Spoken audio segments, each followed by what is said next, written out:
करते हैं। आज 24 तारीख है। गणित में हम लोग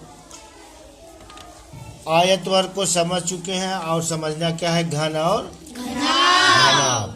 देखिए वर्ग के हम लोग समझ चुके हैं जिसकी चारों भुजाएं आपस बराबर होती हैं। इस तरीके से उसकी आकृति कुछ बनेगी वर्ग की। ऐसे इसकी चारों भुजाएं आपस में बराबर होंगी। अगर ये 3 है ये भी 3 होगी, ये भी 3 होगी और इसे हम क्या कहते हैं वर्ग। और आयत जिसकी आमने सामने की भुजाएं, मान लीजिए ये हमारा आयत है, ये 5 होगा, ये 5 होगा। अगर ये 2 है तो ये भी 2 होगा।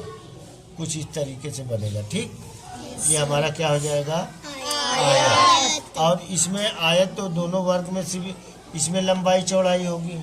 क्या होगी? लंबाई चौड़ाई।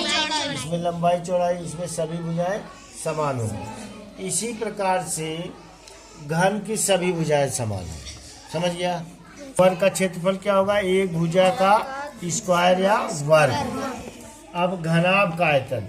अब देखिए घनाभ का आयतन क्या होता है? घन होता है उसका क्या होता है? तीनों भुजाओं का गुणनफल। अगर मान लीजिए 2 है घनाभ तो दोनों हो जाएगा। अगर ये सेंटीमीटर में है तीनों, ये तीनों सेंटीमीटर है तो ये क्या हो जाएगा? घन सेंटीमीटर। क्या होगा इसका क्षेत्रफल?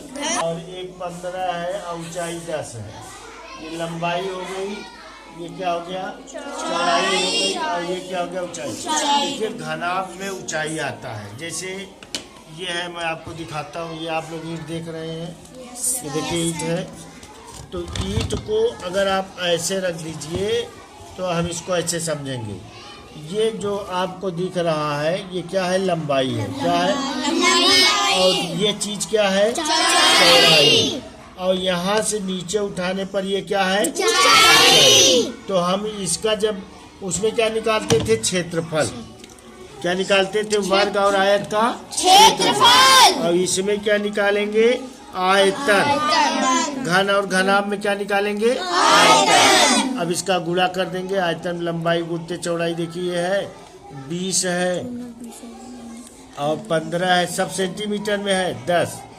इतना क्या हो जाएगा? सेंटीमीटर। अब इसका गुणा आप कर डालिए तो कितना हो जाएगा? 15 दूना 30 और 30 में 10 को गुणा करेंगे तो कितना हो जाएगा? ये हो जाएगा 300 गुणते 10। अब ये कितना हो जाएगा?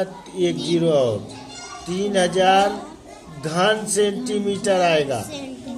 और वहाँ पे क्या करते थे? क्षेत्रफल में वर्ग सेंटीमीटर, वर्ग मीटर जितना भी रहता था उस हिसाब से हम लोग काम करते थे। यही